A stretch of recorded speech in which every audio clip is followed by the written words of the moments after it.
Welcome to this Zentangle Quickie. My name is Heather Hartwick Gladden.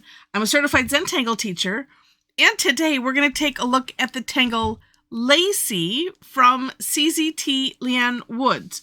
Now, this should not be confused with Lacey with two E's, Lacey with no E. Yeah, that's just those. Yeah, and then there's laced, which is one of my favorites. This one caught my eye, and for my friends that are grid patterns are not your fave. Sorry, we have another grid pattern. If you're following in order. No, I just saw this and I'm like, oh, that's cute and has lots of options. All right, so we'll just do a 4 square.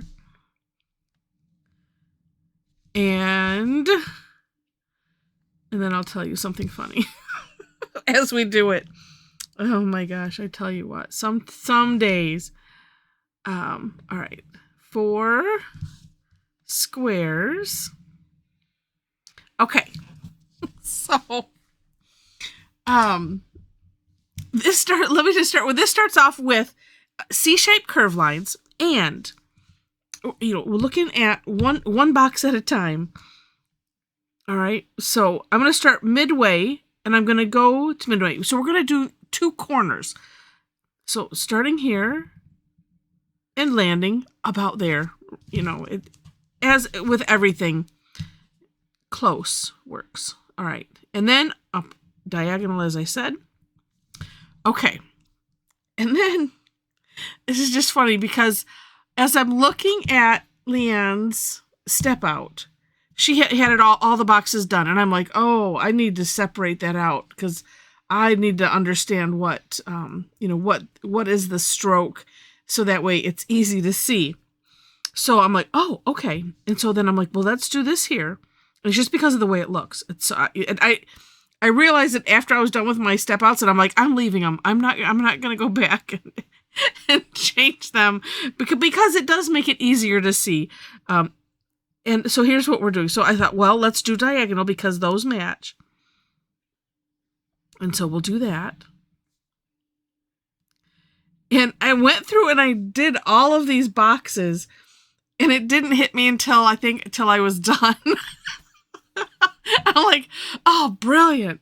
All right. So the next on these other boxes, in my mind, I was going the opposite way. And here's why. If we're going to do the same thing. So when, now you can line these up, right? So C shape going towards the center, and then this diagonal, let me get it in the center, like so. I'm going to turn the tile so it's easier. And no, I'm not using the natural curve of my hand. Don't ask me why. I have no idea. Just for one. Well, probably because I don't want to keep flipping the tile and then further confuse myself. Okay, so what's funny is it's this box repeated in every single one. But when I was just looking at it, and I'm like, somebody else will maybe think the same thing and go, wait, now let me see that clearer. So on my version of the step outs, I did it just like that. I did these 2 and then added these 2 in. And it does help because, yeah, sure, you could probably do like a squiggly line, and one could maybe surmise that's what was done. I don't know. But anyway, I was cracking myself up and I had to share it with you. So now, with that said, just by the way, do take a look at the For More Inspiration link so you can see Leanne's beautiful work and all of the options, because this one box is a fragment. Now, had I really looked and thought first, that I might have done that and then put it in a grid, because as with fragments, and you know what? Oh no, I don't have the sheet here. Oh wait, maybe I do. Wait. Let's see, because Rick Roberts categorized these. I think this is this is a category 2. Yes, because you can move it, one direction, and you'll get 2 results basically, depending on how you rotate it. One of 2, and this is one, and then I don't know. Oh no, I think it's just, I think that's, I don't know, you'll have to play with it and see. That's just my first thought. Anyway, so I had to share that because it was funny. All right, now the other reason to look, because you can see that on her step out where she shows, oh, you know, use this as a fragment. And so then if I turn this one this way, then this C shape is going to go here. And then you'll have, you know, all these like rosettes all over the place. All right, so I'm going to follow her step outs, but also no, because these last three steps are essentially decorating ideas. So because you can do whatever you want. And so here's what she did. She did a zigzag.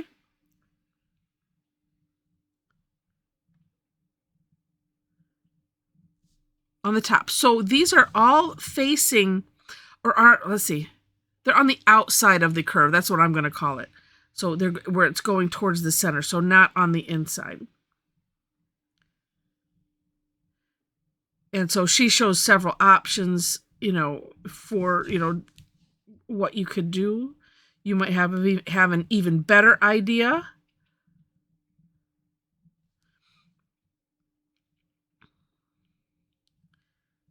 I'm going to laugh about that forever. Well, I'm going to laugh about it, but then I'm going to like, okay, let's take a little bit more time sometimes and just take a lookie.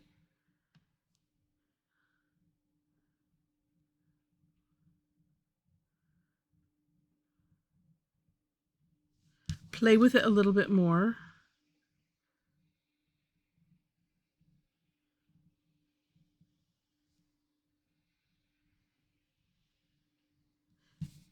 All right, and then this last one, let me move it over this way. I just thought this had a really neat look to it. And then, of course, I mean, you could stop at any point as well and say, oh, well, I really like it that way, and I'm just going to leave it like that. There's one, oh gosh, if I remember, is it called, it's either Corners with a Z. I don't think it was Four Corner. There's one called Four Corners, I think, as well. But I think it's still, I don't think it's just C shapes going this way. I'll have to go and look at that one. But it made me think of that. There was a lot more options flipping the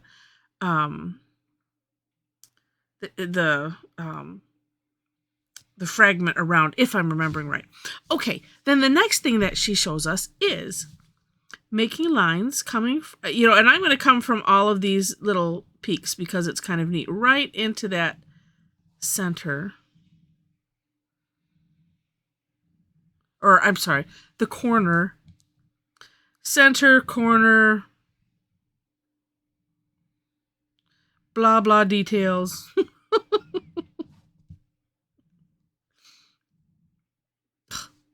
Let's try that one again. There we go. And like I said, this too, you know, completely up to you. There's, you know, she shows some examples on different ways to decorate this inside. I did do one on my version of the step outs, and I just wrote words that, you know, it's like you can change those steps up however you wish, you know, whatever your decorating taste is, you go right ahead.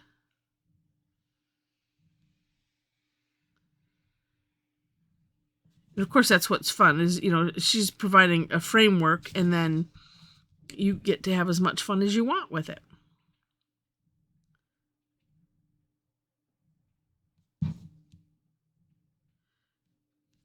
Trying to be light with my pen because I have it on its side, and I'm like, just if I push too hard, I should have a disclaimer. Don't copy my my pen technique here, because really it should be straight up and down, but then you wouldn't see the pen tip. Even if I, you know, I'm a person that I grip right down by the tip of the pen or pencil. It's just, I've always done it, and it's, you know, coming from up here, which is what helps, so that way you can see it. I've gotten used to it, but then at the same time, I kind of turn it a little bit on its side. And you'll notice how sometimes these don't quite make it to the corner, but yet if the majority make it, then that's a good thing. And then it's kind of disguised. All right.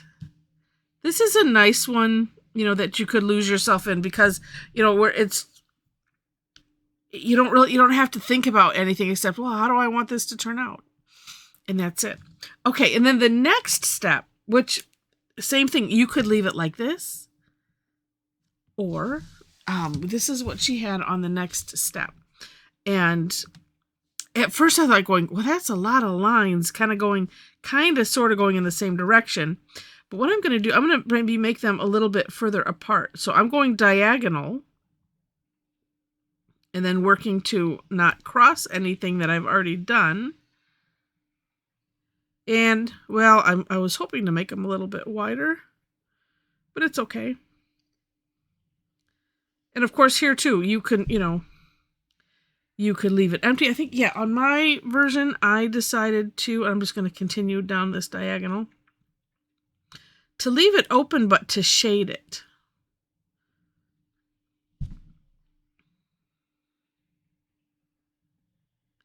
And actually when it's done, it is kind of a neat effect. But some of me is like, oh, all these lines kind of get a little eyeball confused. A little. Not as much as with some of the other tangles. And then they're going to do the same thing. And I'm not worrying about, making sure anything lines up from here. I mean, you could, of course, but there's enough stuff going on here. It's not going to matter.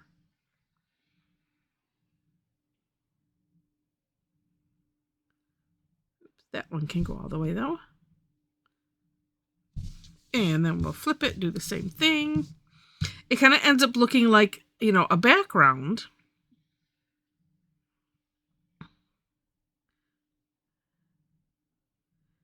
And let's see. And I'm thinking, how do I want to shade? Oh, actually, I was just thinking, how do I want to shade it? And then the actually part was, could darken some things because this, it's kind of all one level or flat, as I've heard it referred to before. So some other things, you know what? I don't know that I want to color in all of those triangles solid. But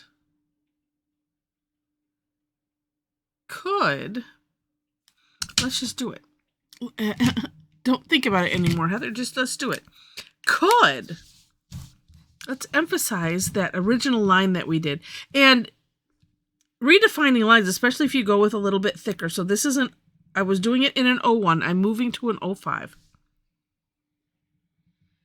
And I'm just carefully going so I don't necessarily cover anything that I don't want to, but then at the same time, if there's some things that need to be covered. Okay, look at half and half. And now I put some graphite, in here. But looking half and half, it's so interesting how that can create a neat effect. Now, I could go and redefine all of it, even the little spikes, but I don't know if I want to.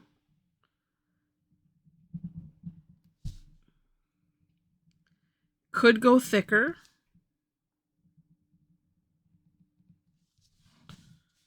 I don't know. That kind of creates a neat kind of optical illusion. And I think I'm going to put graphite here. I mean, could put graphite, in that background too. But I'm going to let's put it where these things gather.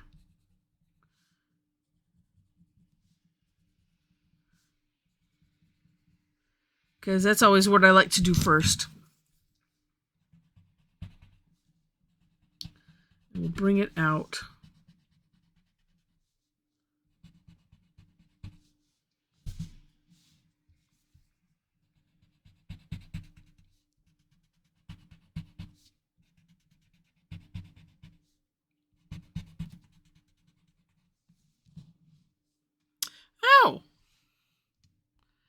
That's kind of neat.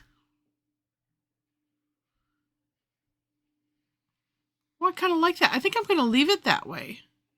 But I share I do my thinking out loud because maybe you might like something I say and you're like, well, you know what? I think I'm going to try that. That's why I do it. That's very interesting. Now, if I wanted to, I don't think I have enough room because could put some graphite here. Now, had I thought ahead, I could have maybe not come out so far and then put some here so that would add some curve to that, but I kind of like it. Yeah. Neat. Well, like I said, it is an interesting tangle. And it caught my eye now on because I got this from Tangle Patterns, and on Linda's thumbnail, she says she took artistic license and didn't fill in the background. So you can see, too, what that looks like, because you don't have to. But I think it's rather interesting, excuse me. Oh, well, I hope that you've enjoyed it. And if you have, I'm also thinking, maybe if I put graphite around, I don't know. I'm still debating. You all have already seen what I decided because it's on the picture.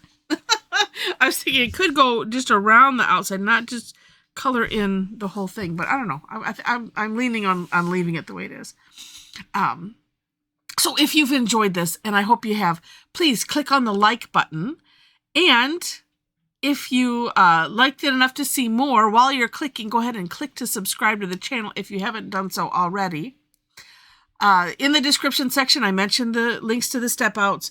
And then below that, if you like me enough to see more, below the links to the step outs is my link tree.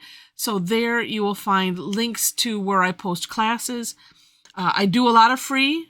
Thursdays, it's called Tangle Time. It's free. And then there's one on Tuesdays that is free, called Tough Tangle Tuesday. That's on generally on the third Tuesday of the month.